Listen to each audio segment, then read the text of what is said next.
أعوذ بالله من الشيطان الرجيم. بسم الله الرحمن الرحيم.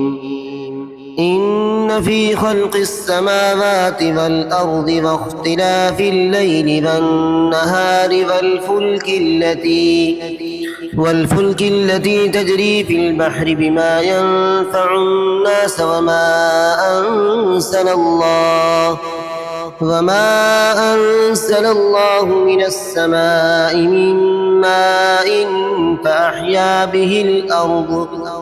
فأحيا به الأرض بعد موتها وبث فيها من كل دابة وتصريف الرياح والسحاب المسخر بين السماء والأرض لآيات لقوم يعقلون.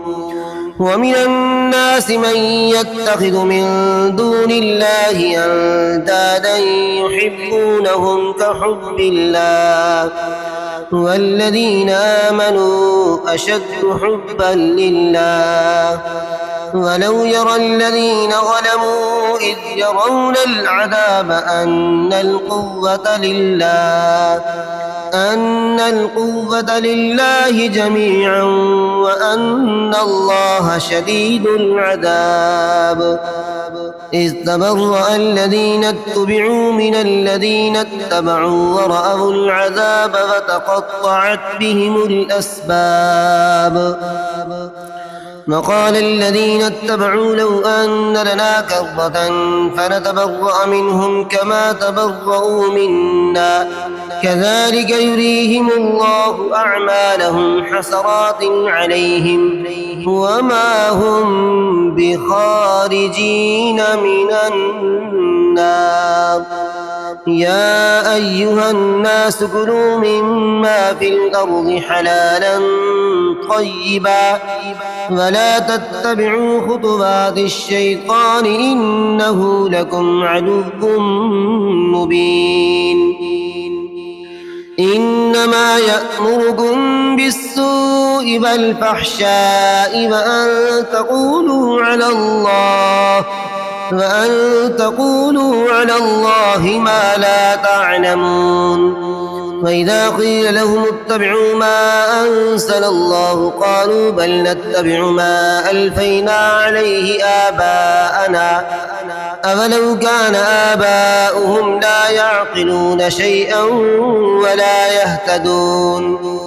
ومثل الذين كفروا كمثل الذي ينعق بما لا يسمع إلا دعاء ونداء صم بكم عمي فهم لا يعقلون. يا أيها الذين آمنوا كلوا من طيبات ما رزقناكم واشكروا لله إن كنتم إياه تعبدون. إنما حرم عليكم الميتة والدم ولحم الخنزير وما أهل به لغير الله فمن اضطر غير باغ ولا عاد فلا إثم عليه إن الله غفور رحيم. إن الذين يكتمون ما أنزل الله من الكتاب ويشترون به ثمنا قليلا أولئك ما يأكلون في بطونهم إلا النار ولا يكلمهم الله يوم القيامة ولا يزكيهم ولهم عذاب أليم.